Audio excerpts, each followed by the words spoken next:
Welcome to the second city council meeting. Clerk, please call the roll. Alderman Santi, Here. Alderman Glad, Here. Alderman McClatchy, Here. Alderman Harding, Here. Alderman Stratt, Here. Alderman Devine, Here. Alderwoman Miller, present. Please stand for the pledge. Pledge allegiance to the flag of the United States of America and to the republic for which it stands, one nation, under God, indivisible, with liberty and justice for all.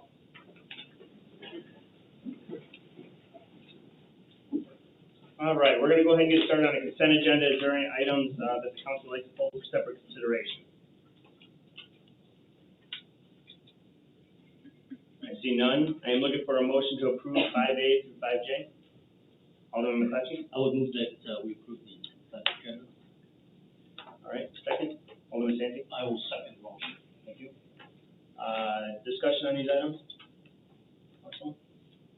No. All right, clerk, please call the roll. Alderman McClatchy, Yes. Alderman Santi, Yes. Alderman Glad, Yes. Alderman Harding, Yes. Alderman Stratt, Yes. Alderman Devine, Yes. Alderwoman Miller, yes. Thank you, council. Before moving forward, any public comment regarding items that are not on the agenda this evening?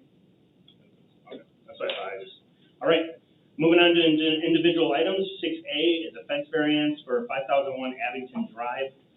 Director Palarecki, want to go ahead and... Sure, thank you, Mayor. So, the applicant, Mr. Wimmer, is in the audience tonight. He owns a property at 5001 Abington Drive. He's requesting a variance to allow an 8-foot privacy fence on the rear property line up against Crystal Lake Road.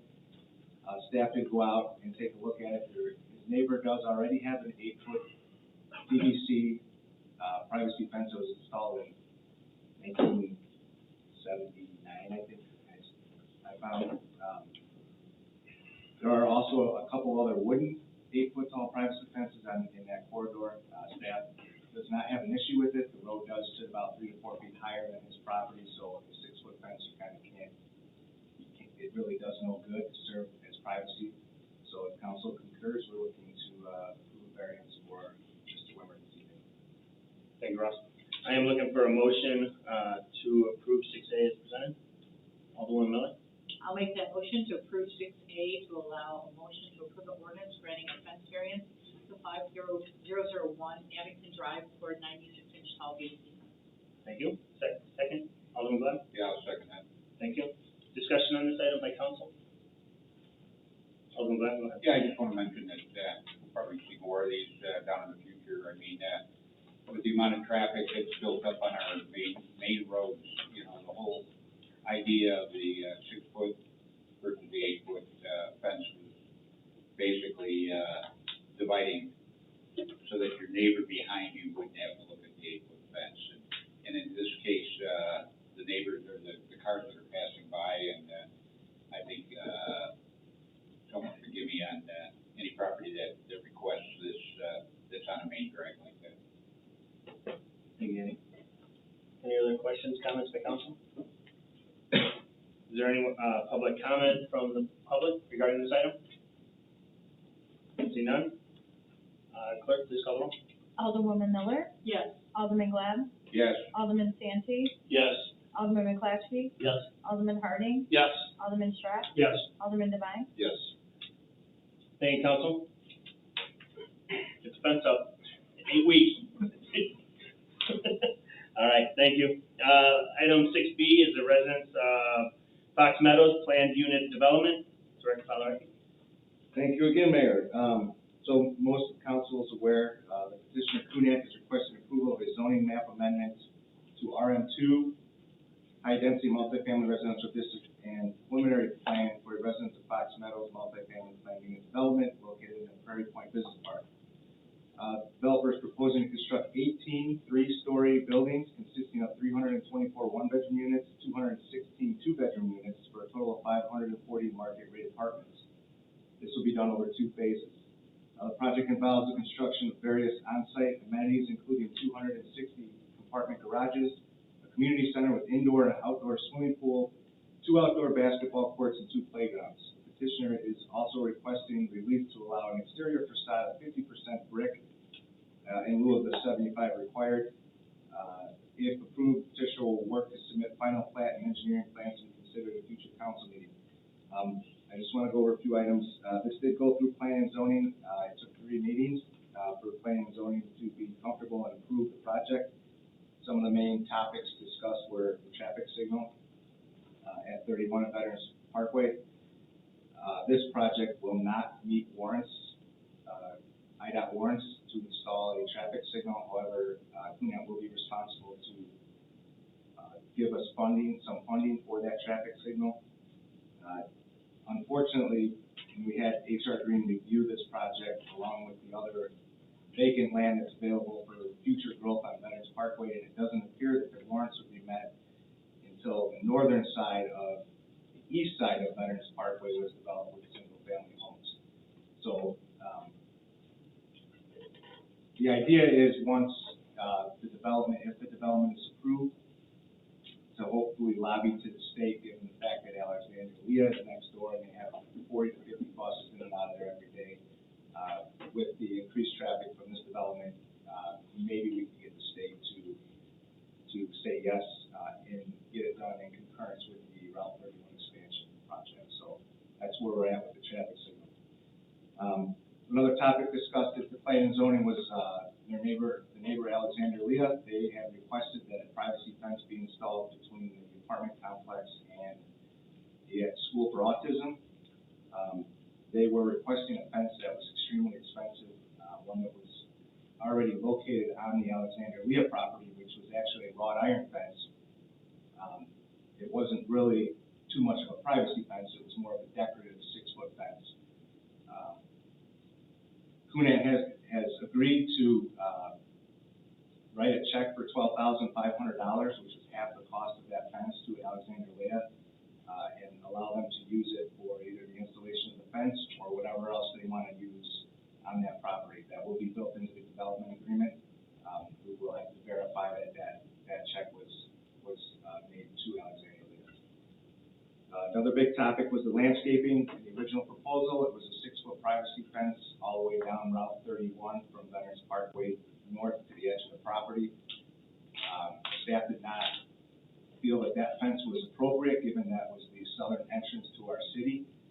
So we required CUNAT to replace that fence with a very nicely landscaped berm, which in your packet you'll see that berm. They have complied with our request to install that berm. The last thing I want to mention is this is the preliminary approval. However, everything needs to kind of be brought out tonight. If it is approved tonight, that's giving the developer the go-ahead to go on with the engineering and the next steps of the approval to get to the final stage. So, if there's any question in your mind or anything hanging out there, we really need to bring that out tonight to make sure it gets addressed. So, with that being said, Brian would like to give a brief presentation of what he's looking to get approved here tonight. So, come on up, Brian, get the rules for you.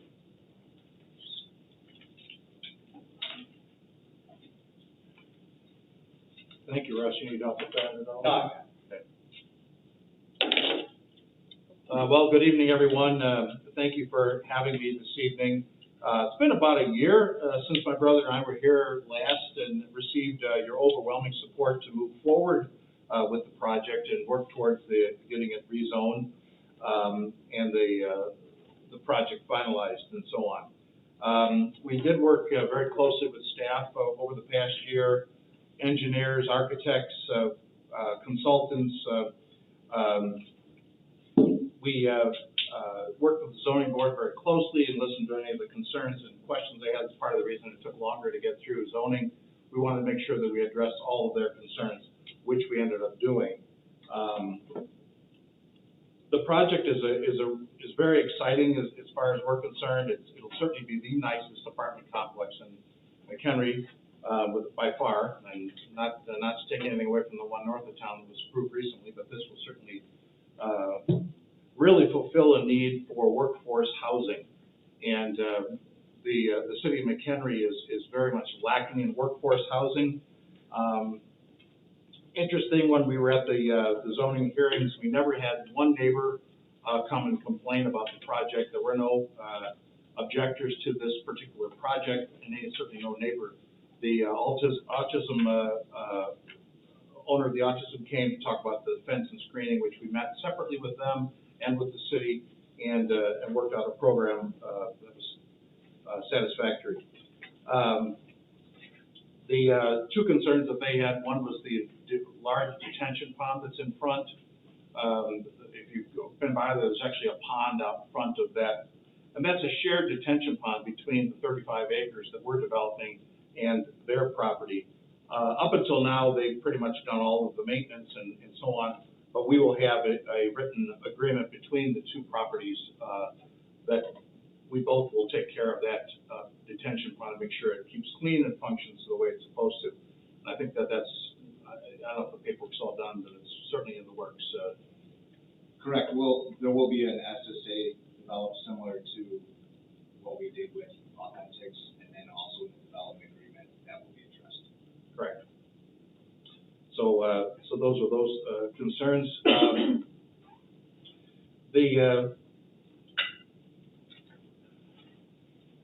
The berm was a big issue for everybody that was at the meeting, including us. We're excited to show where the berm is going to be located here. As you come, this is Route 31, coming from the south going north. The berm wraps all the way around the complex. So this property, if you drive down Route 31, the property, the way it sits today, is higher than Route 31, fairly significantly on the north side. It's well over the car height, your roof of your car by the time you get over to the north side. With the elevated property level that it's at right now, our plan is not to grade it down flat with the road. It's going to leave it up, but we're going to be then adding a 5 to 7 foot berm with landscaping on top of it. The berm is going to be broken up with limestone outcroppings, very similar to like you would see on the Del Webb, if you've been driving down 47 and seeing the kind of the gateway along Del Webb there. It's going to have that type of a look to it. But what's interesting about it, because of the height of the property, the height of the berm, and then by the time you put trees and landscaping on it, you're only going to see the top floor, maybe floor and a half of the buildings. You won't see any of the garages or any of the other buildings from Route 31. You can't see it because of the elevation changes and the way that the screening will be. So it really will be quite a private thing, plus the attraction with the landscaping stones and the mixed landscaping that's going to be on the berm. It should be very, very attractive. One of the other things that took place is because they are going to be widening 31, that's already been taken into account. This berm has already been set back off of where not only where the road construction will be taking place, but back here it's actually they want to set back even farther for construction easement. So we'll have this all completely finished, and when they come to do the widening and doing all the work here, they won't touch the berm and won't disturb any of the landscaping, so it won't have to be done twice. There is a path that currently it goes from about here to here, it stops. It doesn't continue, and then it starts again over here. All that's going to be connected. That's part of what we're going to be doing, and that'll connect to the walk path that goes along Route 31 as well. In the site, the staff wanted one additional connection to that walking path, which is right here. So you'll have 2 access points to get out onto here this way through the back. It is the plan to, well, we've already worked with the city and the city engineer as far as there's a lift station that has to be upgraded a bit. We'll be taking care of the cost of that. There's one sewer line that's going to have to be increased in size, and that's also agreed upon that we'll be taken care of as well. So it won't only be affecting this particular property, but for the single-family residents that are going to be coming in at some point to the east of us.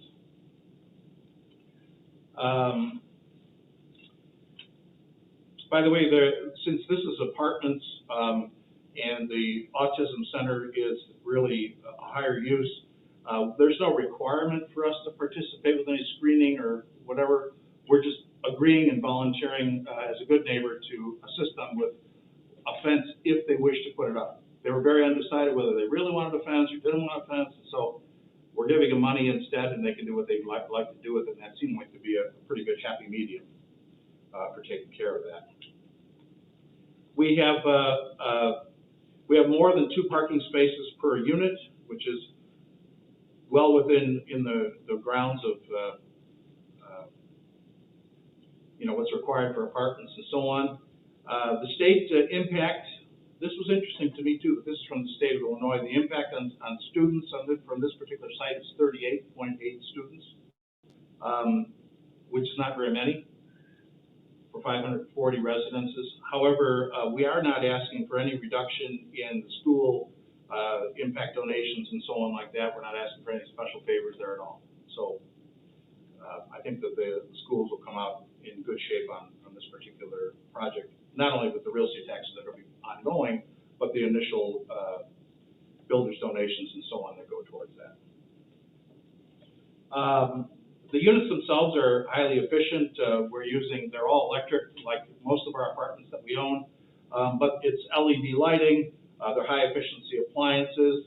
The water usage, we use one of the most efficient toilets out there. It's a 3/4 gallon flush. It used to be 3 gallons to flush. Now it's only 3/4 of 1 gallon to flush. So it's a really highly efficient toilet. We've had a lot of good success within our other complexes.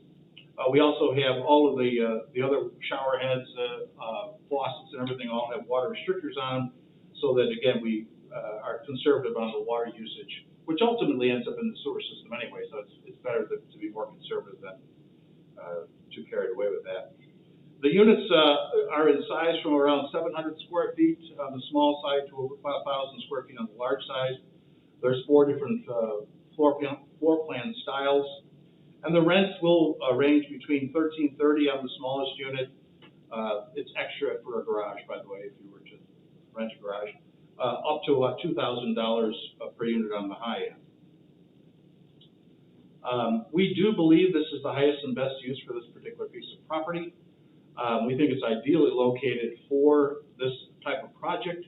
We found that the industrial park next door has a huge influx of their work staff. Almost 60% of their work staff do not live in the city of McHenry because there's no place for them to live. I mentioned this as workforce housing. Even at $2,000 a month, if you have 2 people working, they have a nice place to live, and they can work in the industrial park and not have to drive 20 or 30 miles to get here because there just isn't anything available. We had mentioned to the zoning board, as far as the complexes that we own in McHenry County, as well as pretty much all of them in northern Illinois, we're at close to 100% occupancy, and that's month after month after month. It doesn't make a difference if you raise rents or not. There's no other place for people to go. We have had many people from the hospital call us asking, is there apartments or something to rent? And again, there hasn't been anything for them either. This being close to the industrial park, a lot of those jobs could be filling these units, as well as the hospital and so on, that currently are not served at all by that part of town. It does have a lot of amenities. I mean, the clubhouse is about 11,200 square feet, has an indoor and an outdoor pool, sun deck on the outdoor pool. It has cardiovascular, free weights. It has a large meeting room, which is typically used by the residents when they want to have a party or something. They can't really hold it in their apartment. This gives them the space to have, weddings, receptions, funerals, whatever there is. So they tend to use it quite a bit. We've had good experience at other complexes. A site like this would typically have around 20 dumpsters, 20 different locations for dumpsters. We have been eliminating dumpsters at all of our sites and replacing them with compactors. We're proposing 2 compactors for this entire site, and it's an enclosed facility. You don't have garbage blowing all over. There's no smell, no juice and gooey things leaking all out, as well as all the little critters that like to crawl in. The compactors worked out very, very well, and it's good for the residents, and it's certainly good for the complex and also the community around it. They're not having garbage blowing around and everything else.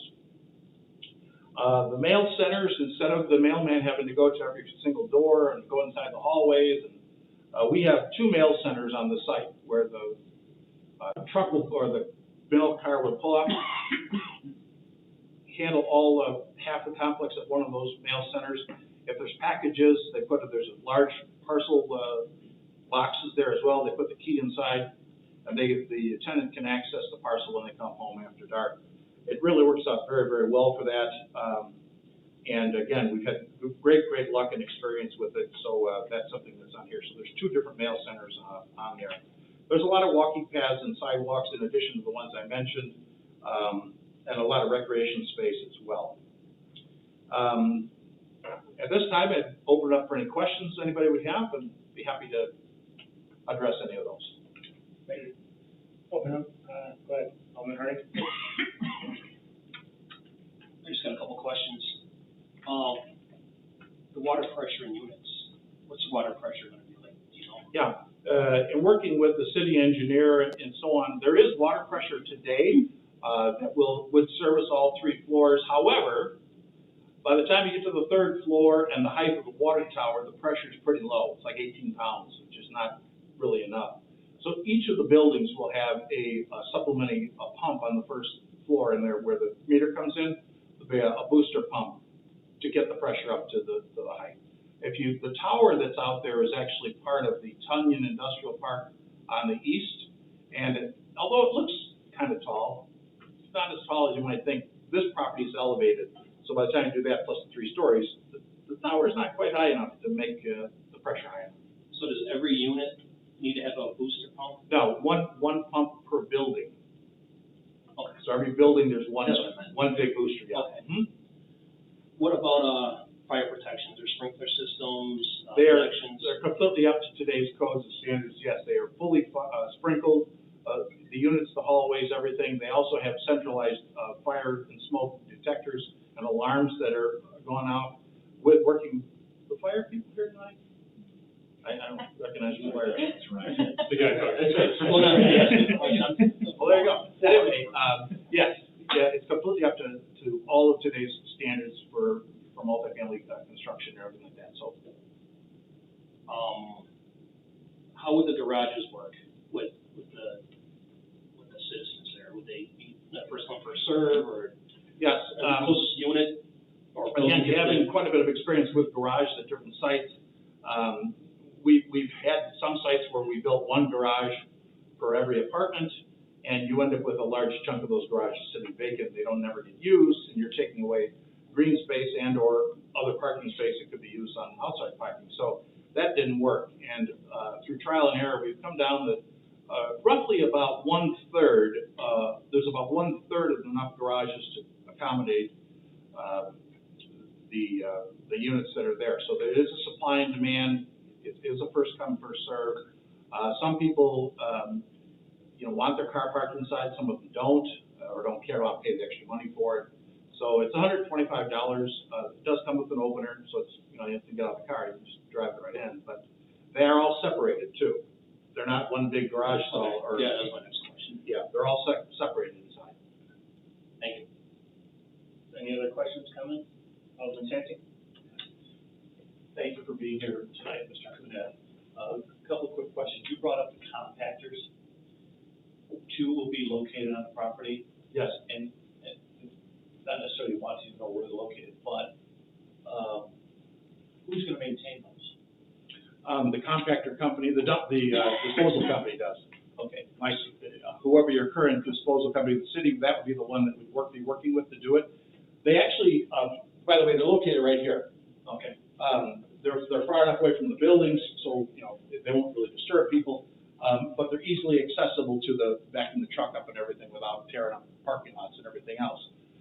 The way that it works is they back up with the truck, they hook up to the end of the compactor, and they leave with it. Half of it disengages, they take it away, and they return an empty one. It's kind of a neat system with how it all works. And if it's not functioning correctly, then There's alarms. There's alarms on it. You have to make a call. There's alarms that will call the company immediately to the dumpster company to tell them, and it also alerts us that there's either a malfunction, that it's full, or there's something that's not working. So there's alarms that go off. So it's pretty reliable. We rarely get a call, but when it gets to the level where it's full, it calls the company, which is another interesting thing with dumpsters, you have to set up a schedule, they're there every Monday or every Monday and Thursday or something.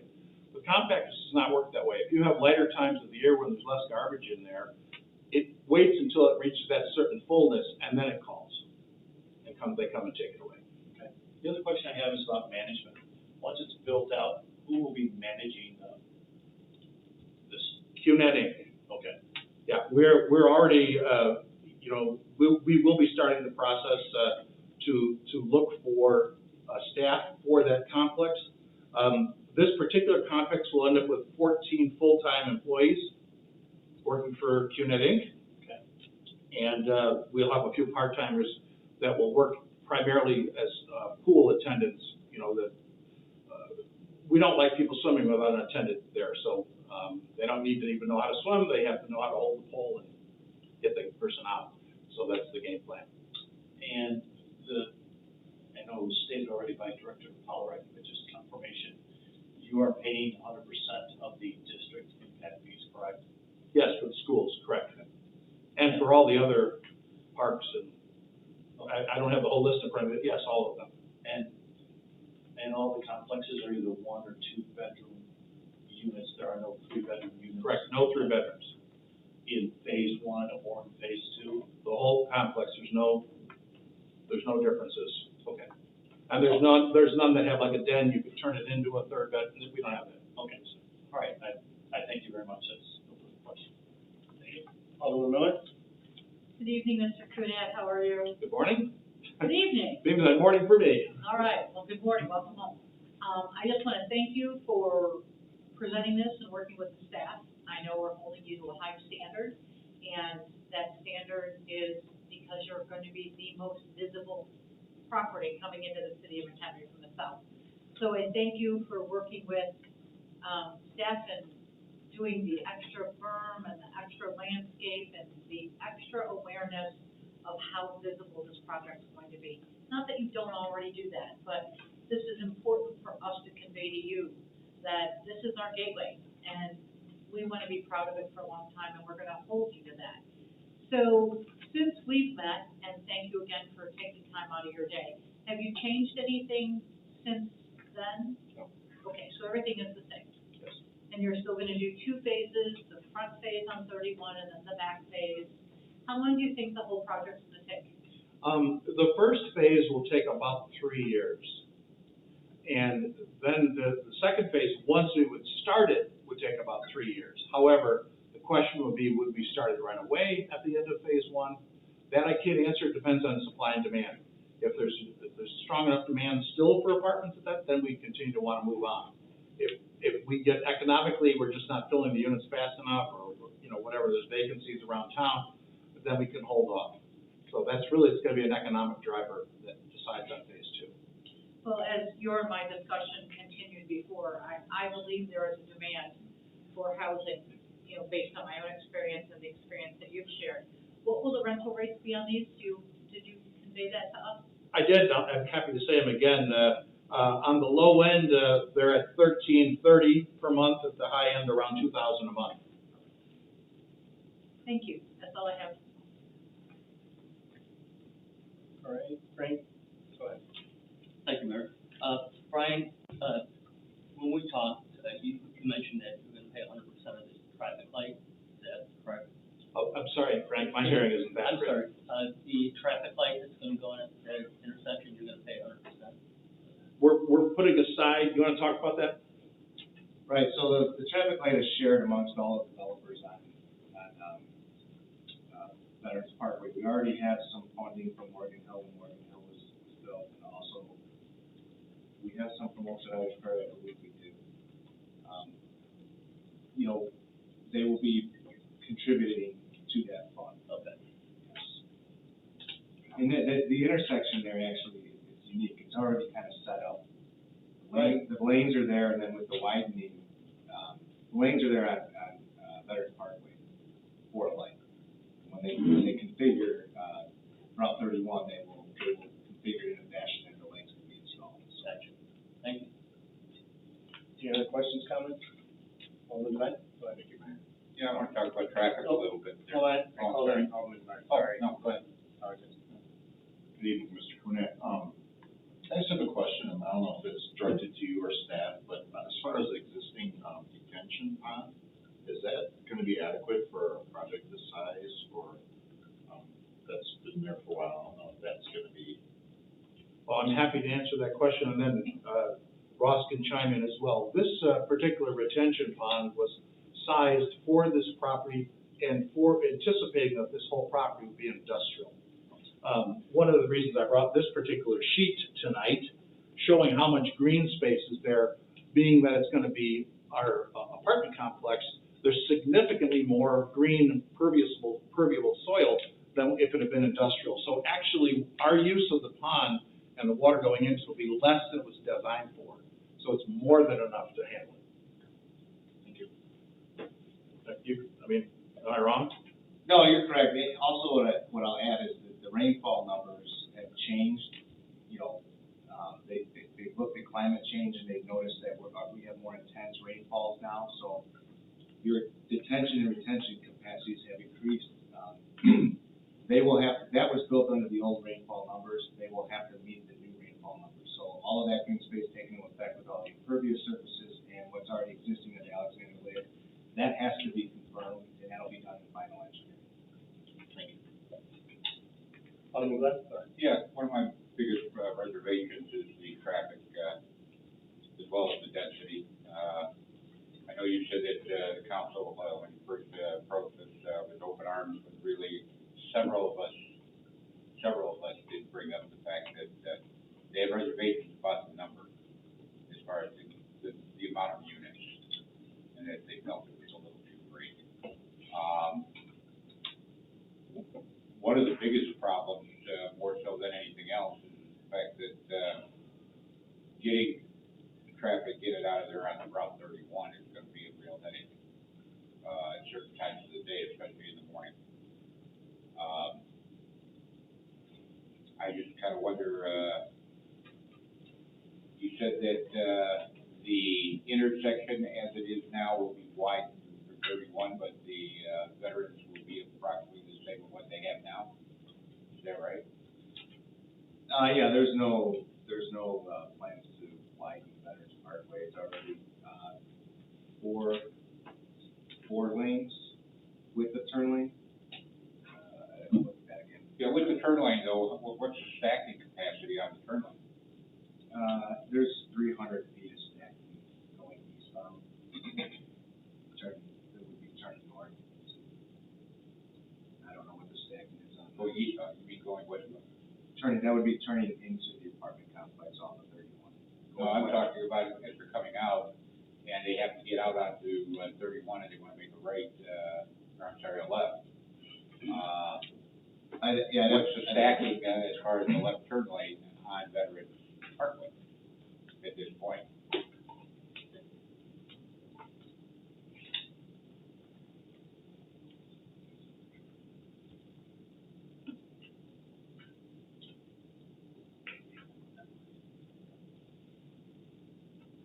I don't think it can hold more than, what, 5, 6, 7 cars right now? Got 5. It's more than that. It's got 500 feet of stacking in both directions. It's 500 feet of stacking? Okay. Roughly. That's a little better than this. Yeah, we could be how many cars is 500 feet? Guessing. 20-foot car, 25. Not gonna hold it. 25, 30 cars. Okay, so that's quite a bit. That, again, like I said, is my concern now. What happens with the traffic lights? I mean, let's say 3 years from now, you know, this first phase, we have no traffic lights, it's gonna be a real mess. It's all dependent on the state. I understand it's not the state, but the thing is, the state isn't here today to look at this, we are. Right, so one of the bigger issues here is, if we're gonna wait, and this isn't directed at this project in particular, but if we're gonna wait to develop this property until we get a light, we're never gonna get a light. So therefore, this property will never get developed. Because if you have the original intent being industrial there, you know, you kind of have a different, you've got issues with industrial. Bell rings at 3 o'clock, you got 700 workers coming out at one time, right? This is a lot different than that. You got people coming and going at all hours of the day, and have to have a rush of people coming out on Route 31. But again, like I said, if we're gonna wait on a light, then the properties on Veterans Parkway are never gonna get developed. Because nothing's gonna warrant it. Yeah, and one of the warrants is death, so unless somebody gets Well, killed over there, well, we're not gonna get a light. I mean, Listen, that's a concern of mine as well, and Okay. we've talked internally and said, let's hope it doesn't take that. You know, we plan on, if this project goes through, we plan on talking to the state, especially after that phase one is completed, and say, look, we've got this school, we've got, 225 or 240 apartments in here, like, this is a deadly intersection. I mean, that's our goal, right? I mean, we've had those talks internally, so. And it's whatever goes there, it's not just this, whether if it's developed into an industrial park, we have to have those same conversations. I just think to some extent that, we need to do something a little. Well, we've got a traffic study, well, we didn't do a traffic So, study. so just your clarification, B3 engineers did a traffic impact study, it was analyzed, reviewed for quality assurance purposes by HR Green, and it both came to the same conclusion that this development alone won't push, the intersection past signalization warrants. And even with that being said, you won't really be able to build a case with IDOT until they're actually observing, not just projected traffic, but actual traffic. So, several warrants were looked at in the study, and nothing really substantive enough to warrant a signal at the time was found. After the fact, if there's some sort of, say we're stacking all 25 spots we're talking about, at that point, you could absolutely probably take a second look at the actual traffic and see if you build a case not just for some of the common warrants, but even some of the more, specific case type warrants, and see if you build a case by that. I just find it very difficult to look at a complex of this size, coming out onto Veterans Parkway and trying to get out on the 31, especially how many might make a left.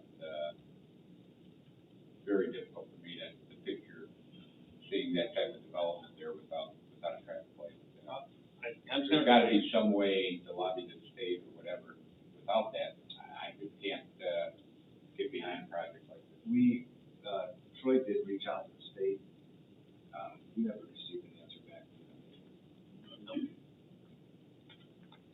But I mean, the standards as far as trip generation were all followed, and, I mean, from unit count to trip generation to analyzing individual warrants, it's nothing projected pushing you across that threshold. Maybe, the press is here tonight, maybe the press could take and, push a little, out there, as far as the fact that that's a big, concern, at least of one alderman, I'm sure others that are probably maybe not as adamant as I am. And the fact that, it's like, what comes first, the horse or the cart? And, I'm sure you don't wanna build a development that's gonna create problems where people are gonna get killed and, No, Alderman Glad, your point is extremely well put. We have already been in touch with, our state officials to try and get maybe a political movement going to help us to move the IDOT in one direction, which would be to put that in there. It makes absolutely good sense to have it. We did the count, although they are correct, the count of the warrants are a little bit short from what we need to actually make them put it in. We do have the autism school, which are buses, and that holds a little bit more weight than a normal, just residential traffic. And certainly, yeah, single family did go in, to the east, and that would definitely push it over, but we can't count on that. Although it probably won't hurt that our complex goes in, that might inspire someone to want to build that, development. But yeah, that's something we're gonna work on very hard. We have a lot of residents there, and we're gonna be owning this a long time. And, we wanna make sure that they have as good of access getting in and out as possible. I know a lot of people that live in that subdivision to the south of us on Veterans Parkway, they actually go out onto Barrowwood. Because they don't have, then they can go around, they can pick up the Bull Valley, light or whatever.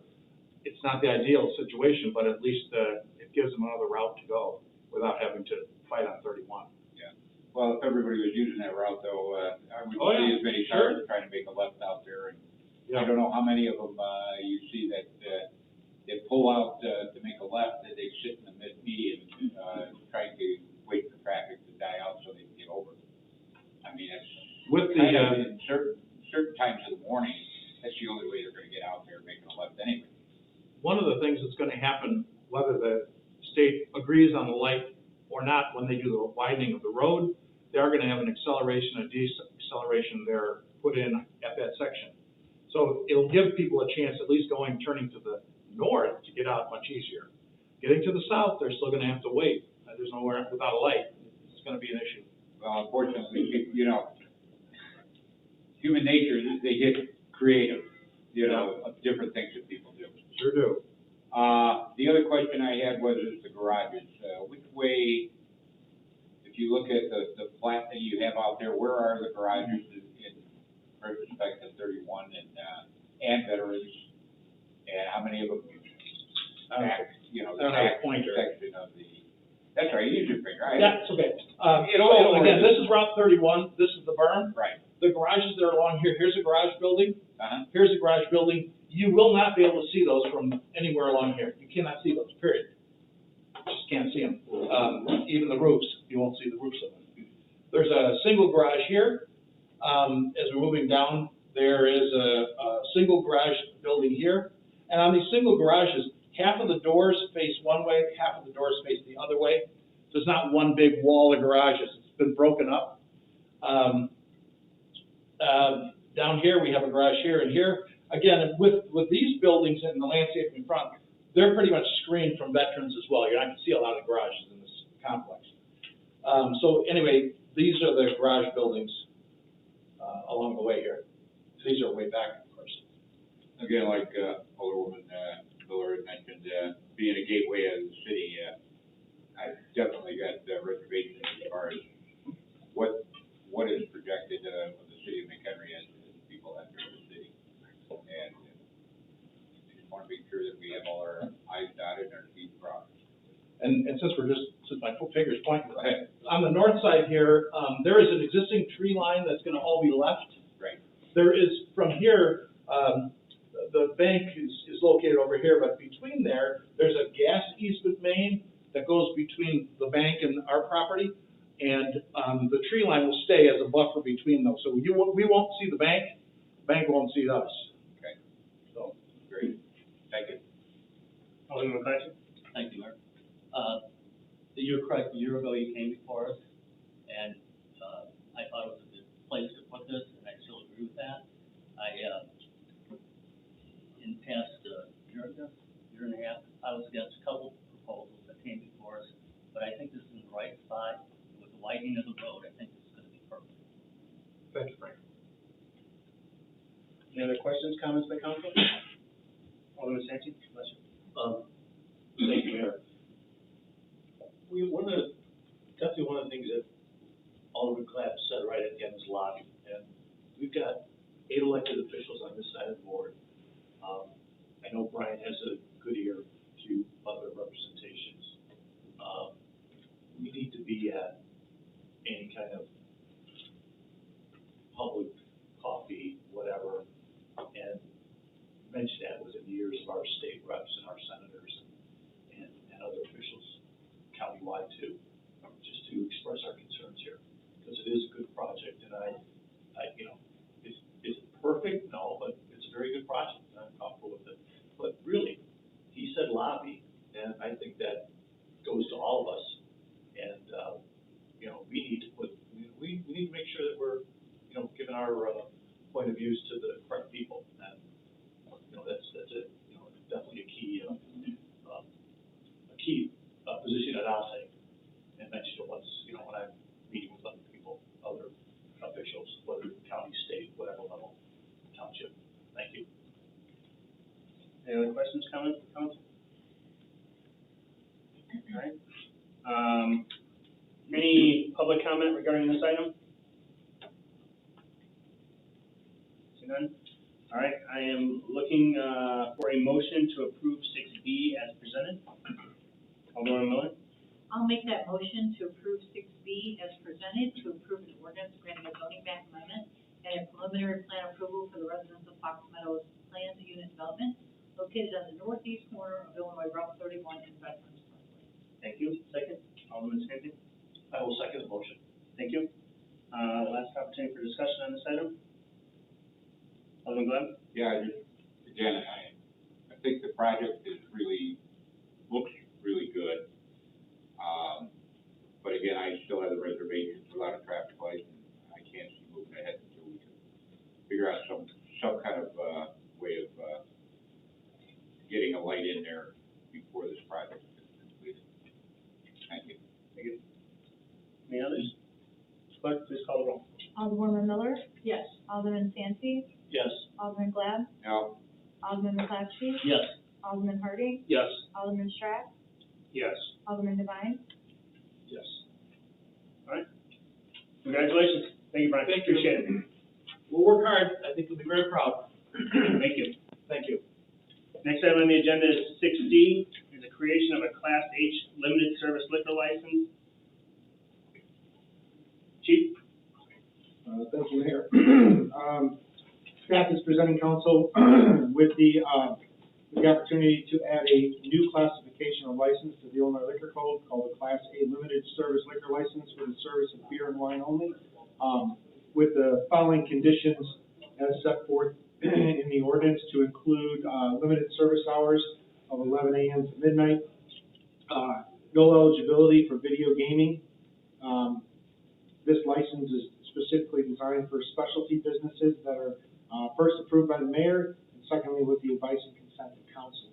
And then prior to applying for a Class A license, any prospective business must submit a business description form as supplied by the city for review by staff and council, so that staff and then ultimately council can make a decision that the sale of on-premise liquor is a good fit for that type of business. And then all sales and service for this type of license shall be conducted at tables or over a counter. There will be no traditional bar. The main purpose we're bringing this to council for consideration is, you remember back in 2008, we'll call it refined the liquor code. We had, I don't know, David, what do you think? 17 different types of liquor licenses back then. We just kept building on different types of liquor licenses that had different restrictions and conditions, and we simplified them to 3 main liquor licenses: Class A, Class B, and Class C. One Class A is a full bar license designed for bar onlys or full bar restaurant combination. Class B, which is a table service designed for restaurants, and a Class C, which is a standard retail package service. We over the period of time since 2018, staff has received requests for other types of businesses for consideration in a liquor license, and we did not have a liquor license to meet that need. Most recently, Twisted Limits axe throwing was the most recent request. And again, we don't have a license that really fits that need. They're not a full bar, they're not a sit-down restaurant, but they're asking for consideration and license. So we just felt it was our obligation to bring to council the opportunity for the discussion and maybe a motion to accept a new classification of the license that council can decide when businesses come forward. It also outlines for the first time where they actually have to provide some kind of a plan, so you see what kind of business it is when it comes forward. We're able to answer any questions you might have. Thank you, Chief. Before we get into discussion, I'm looking for a motion to approve 6C as presented. Alderman McClatchy. I'll move. Thank you. Second? Second. Alderman Strack. All right. Discussion on this item by council? Alderman Glenn?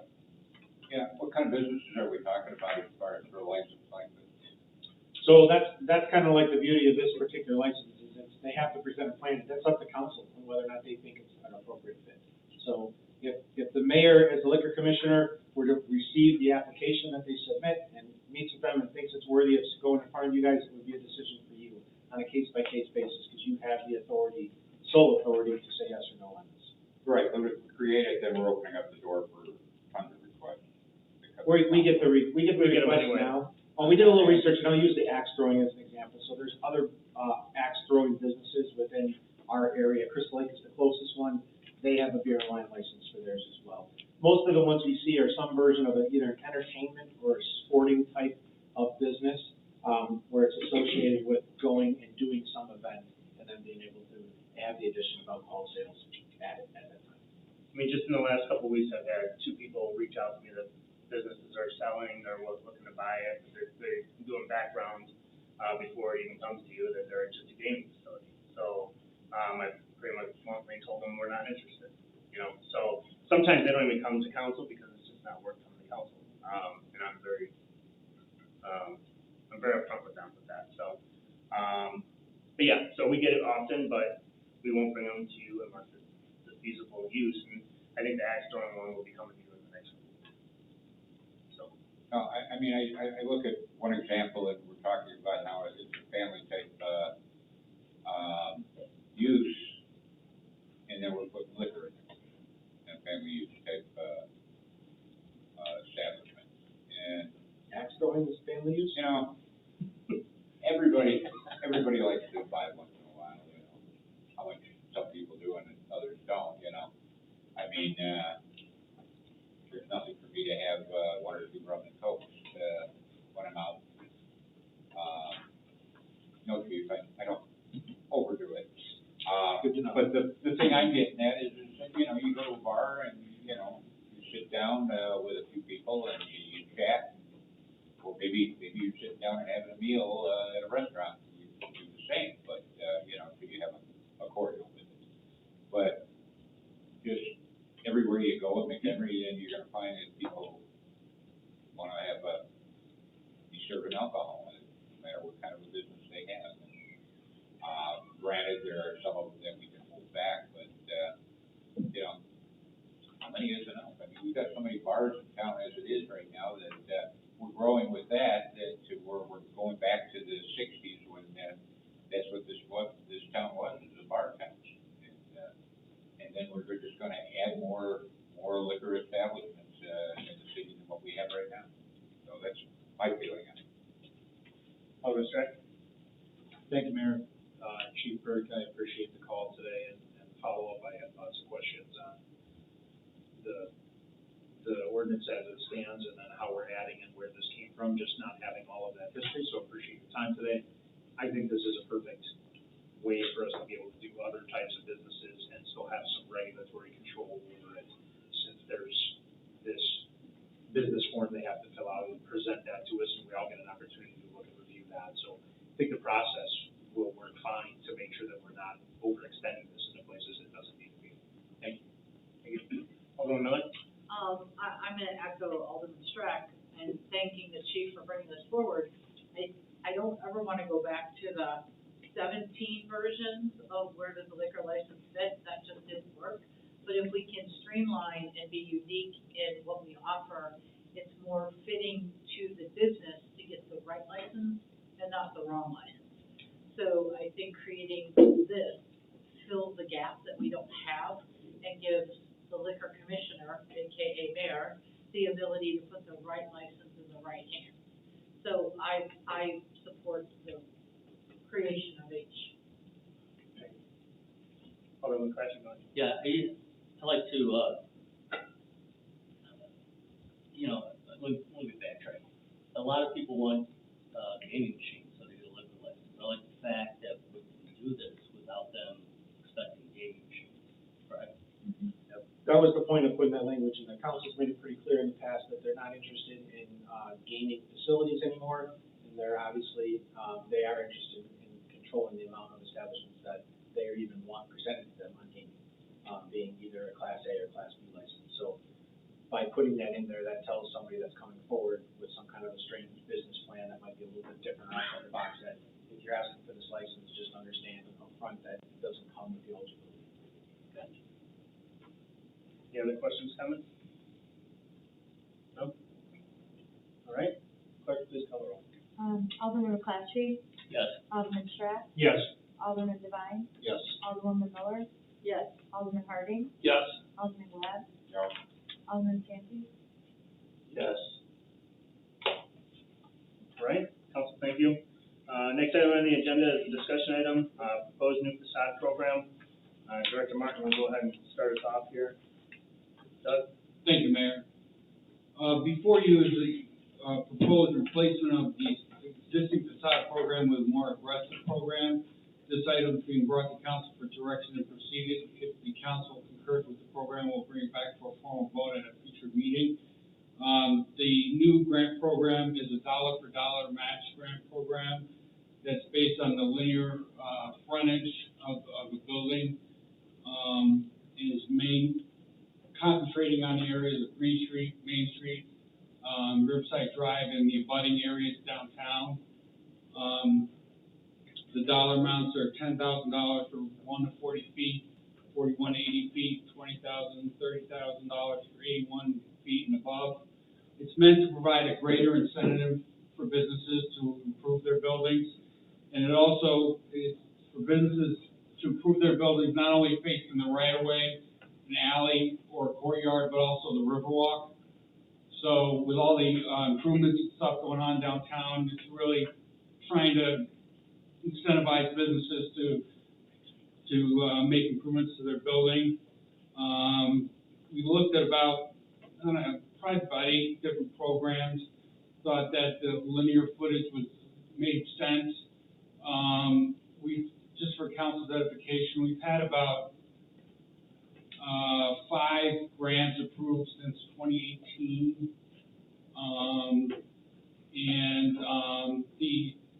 If you took a sampling of the width of buildings on Main Street, Green Street, Riverside Drive, the average along all 3 streets is about 33 feet.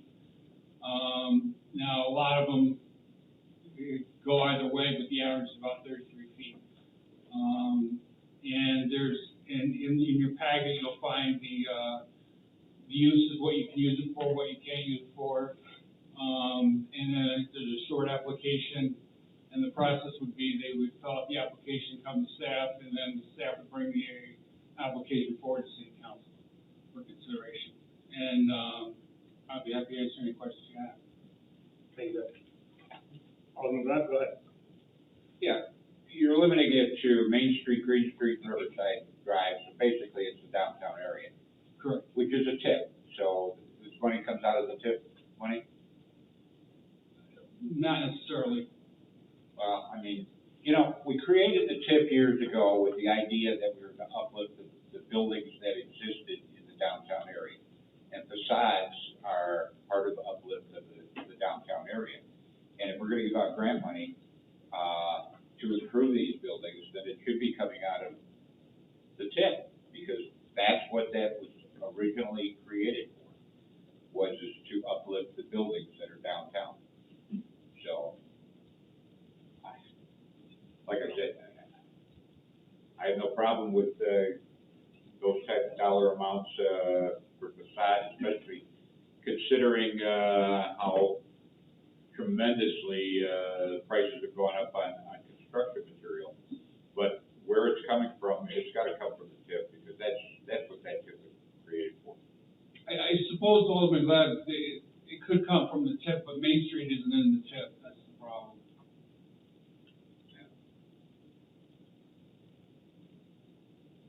Alderman Miller? I love the idea of the new proposed facade program. I would like to see, as you're developing the program, a limitation on an annual basis of how many we could be putting out, because without that direction, you could have everybody apply at once, and that it would be difficult to decide. So I'd like to see it be competitive in nature. What's your plan? Are you first in? How many per quarter? I agree that the whole point is to uplift the numerous old buildings that we have in town. And particularly, Doug, when you and I talked, we were looking at even the back side of the Riverside Drive program. The buildings on the front side look pretty good, but if you go on the back where the Riverwalk is and where the new proposed finish of the Riverwalk is, those are a little rough back there. So I'd love to see it become, I need and want this, and how do I get it in this year, or this calendar year, or this calendar quarter? So I'd like to see some, not limitations, but some direction to our residents, our owners, that if they want it, they gotta get in the pipeline. It can't just be one of those, oh, I'll apply for it when I apply for it things. Dr. Jones, what do we budget for facade improvement program, what have we? We're about 100,000 with all the grants that we do in our contractual, somewhere around there. So we would present something to council as part of the budget, and then council could add or subtract from that amount, each year to include to ensure that it remains a competitive program. And obviously, over time, hopefully, more people will take advantage of it and will need it less over time, so, thank you. But at 20,000, you're saying the average is 32 feet. Some of those buildings are much wider, so at 20,000 a pop for your 41 to 80 foot buildings, which I think is more realistic of what we have down there, that eats up 100,000 real quick. That's only $5,000. So the reality is, we have 60 buildings on those 3 streets. I think they could all use a facelift, but we don't have that line item in the budget. So I would like to see a little more direction into timing, delivery. Are we committed to that every year? And how do we turn over 60 grants? I would love to do a promotion to them and say, we're willing to match dollar for dollar what you want to improve your building. Because that really is the obstacle that most owners have. They don't have extra funds to do the facelift. Thank you. Alderman Strack? Just to piggyback on Alderwoman Miller,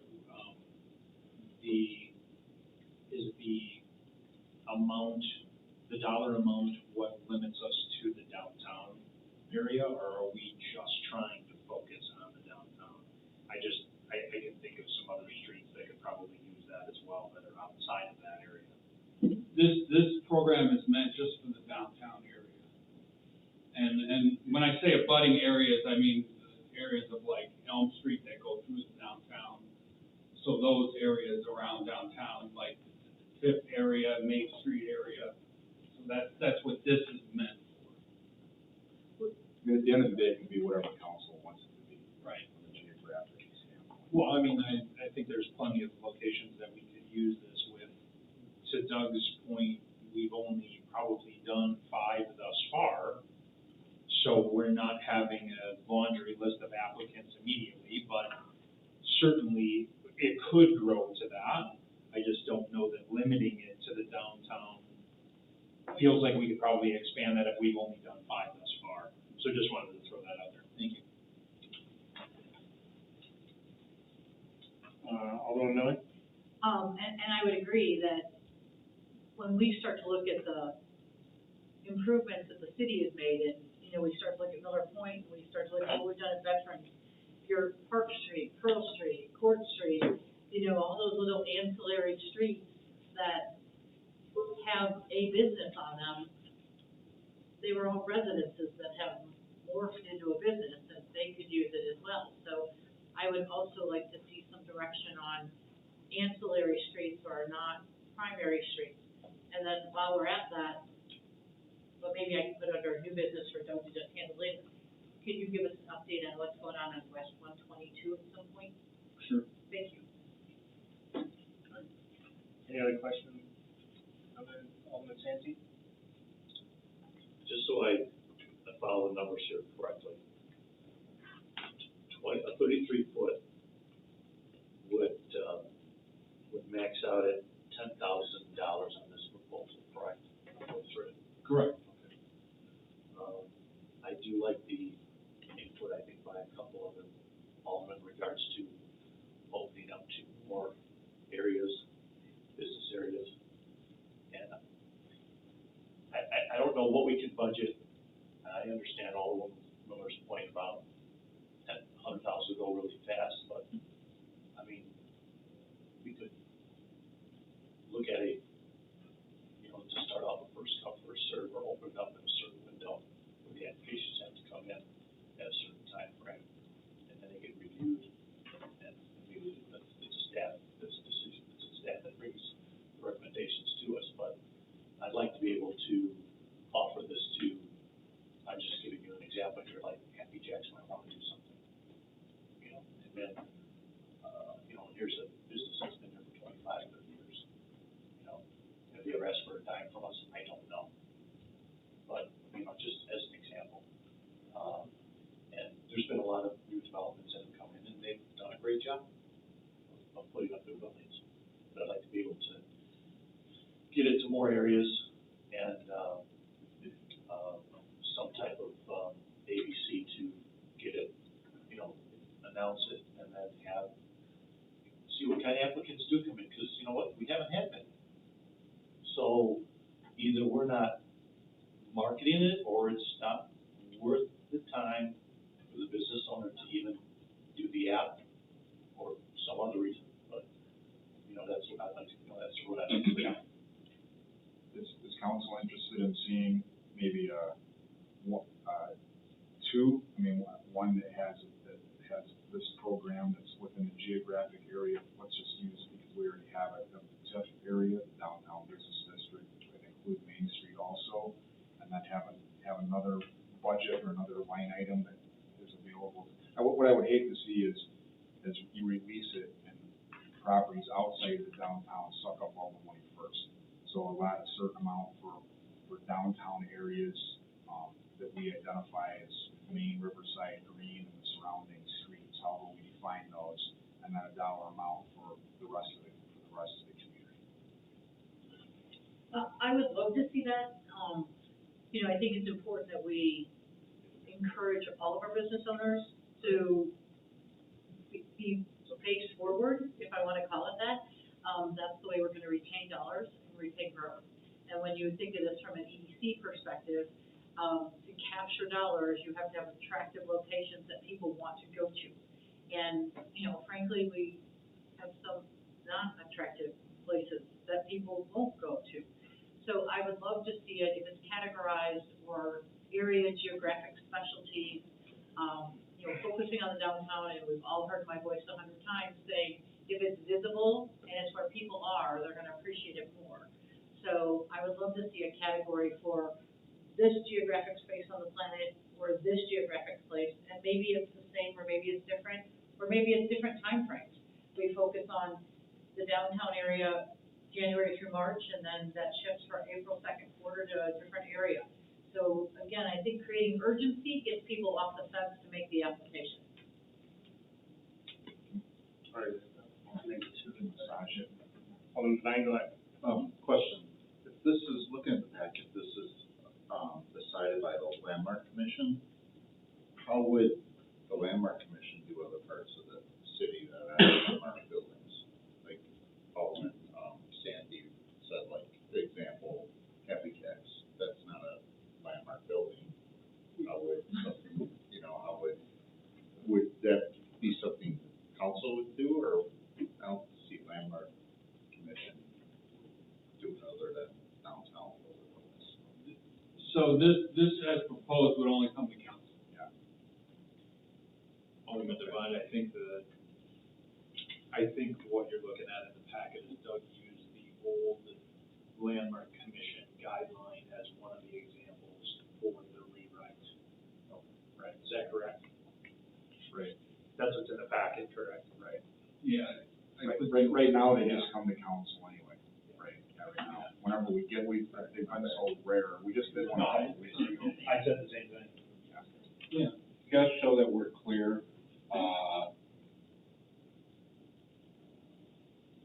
the recommendations come from the Landmark Commission and not giving out any money, because it was misconstrued years ago, and they were handing out money that they didn't have any authority to tell people that they were approved.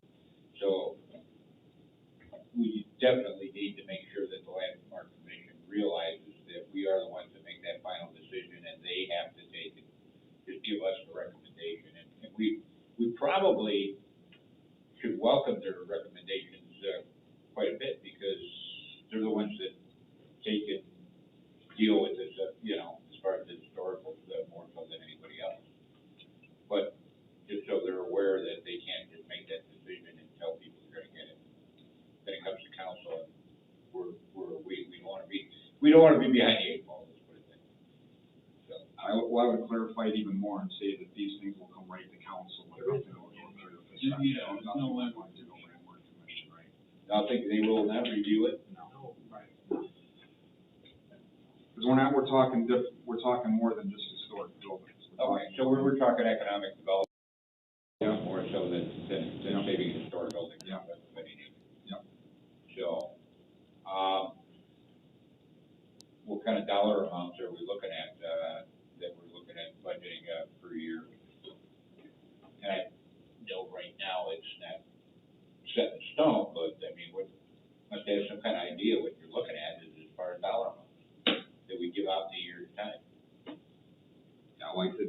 be, I mean, my opinion is it's gonna be hit or miss the first year or two until the word gets out and people get into it. I mean, you know, and council can tell us during the budget process, I can tell you right now, $100,000 a year, and maybe the word starts to get out and you hear that there's more people that are interested in it than that, or that there's not really interest, so we don't need to budget the $100,000. I mean, that money can always be moved around, council can always choose to reduce it or add to it as the year goes on too. It's a budget amount, so, I mean, I would tell you right now, $100,000 for next year.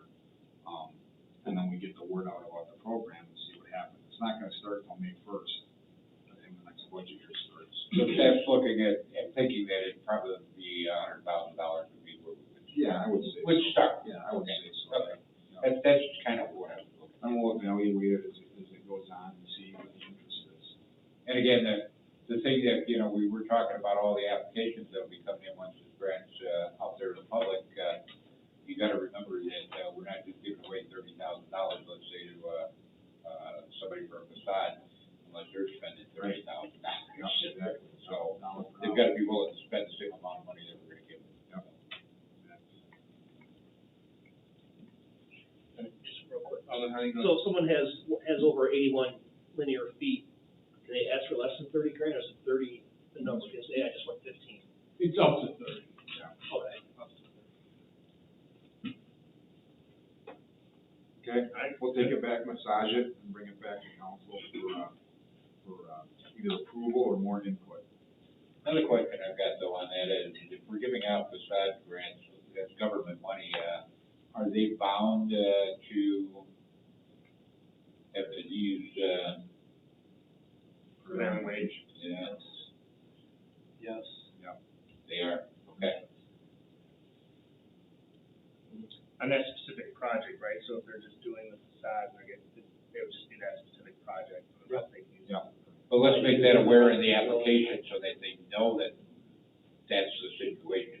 Because you don't want somebody to apply for it, or somebody else doesn't get it that year because they got it, and then they find out that they've got to do the minimum wage, and all of a sudden they want to drop it. Because they're obligated to do that, we don't check that, right? As a municipality, not anymore. Right. Thank you for the input. All right, I'm looking for a motion and a second to enter executive session for discuss purchase and lease of real estate property for use of public body. Alderman Strack? Motion go to executive session. Thank you. Alderman Miller? Second. Thank you. Roll call, please. Alderman Stratt, Yes. Alderwoman Miller, Yes. Alderman Devine, Yes. Alderman Harding, Yes. Alderman McClatchy. Yes. Alderman Santi. Alderman Glab. Yes. Alderman Glab. Alderman McClatchy. Alderman Harding. Here. Alderman Stratt. Here. Alderman Devine. Here. Alderwoman Miller. Yes. Thank you. Monty, we good? Thank you. Really, I guess I could mention Rise Up. That's a big thing happening next weekend.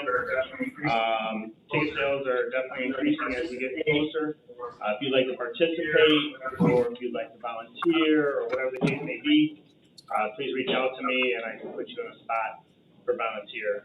We have over 300 help, so we have over 350 volunteers for this show, so it's a pretty big one. So other than that, that's all I have. Any city council comments? Alderman Miller? I just wanted to thank Doug and Dorothy and staff for the broker lender symposium that we held last week. It was attended by 25, 30 individuals, and we spent an hour and a half talking about our roles in economic development and what's going on in the city. And I can't tell you how many calls I've had since then thanking us for the invite to come into City Hall, the chambers, and to really just get casual and comfortable and talk about what's going on in the city. So I think it was well attended. It had been postponed and rescheduled for a myriad of reasons, but a super success. And there'll be 2 more parts to that that'll be coming up. And I think it was amazing. So thank you, Doug. It was a great day. Alderman Strack? Wanted to touch base with council on the upcoming comp plan review and where we're gonna go with that. I would really love to see, I don't know if it's, if the ideal situation is us having an additional council meeting or some kind of planning sessions for where we're going. We have decided to budget for next year a comp plan, and we really want to focus on how that's gonna lay out and what council wants to see this community look like in that comp plan. And I think it's super important that we start having those conversations now and getting some kind of a strategic plan together with council, with staff, to really start having a good direction when this comes to play, because this is. So love to just get everyone's project. So love to just get everybody on the same page with a 30,000-foot view of what that looks like. Thank you. Any other city council comments? Alderman Sandy? Just want to thank Doug Martin for his assistance with Riverside residency. I was able to visit with the ownership, the manager, and, very good conversation. She had one, item that she was looking for, the city to assist us on. I put, Doug and Dorothy on it after I talked to them on the phone, and we got, things taken care of. And nice, I mean, they're doing a great job over there. Thank you. Any others? All right, motion to adjourn. Alderman Stratton. Motion to adjourn. Second, Alderman Santi. Second. Yes. Clerk, please call the roll. Alderman Stratt. Yes. Alderman Santi. Yes. Alderman Glad. Yes. Alderman McClatchy. Alderman Harding. Yes. Alderman Devine.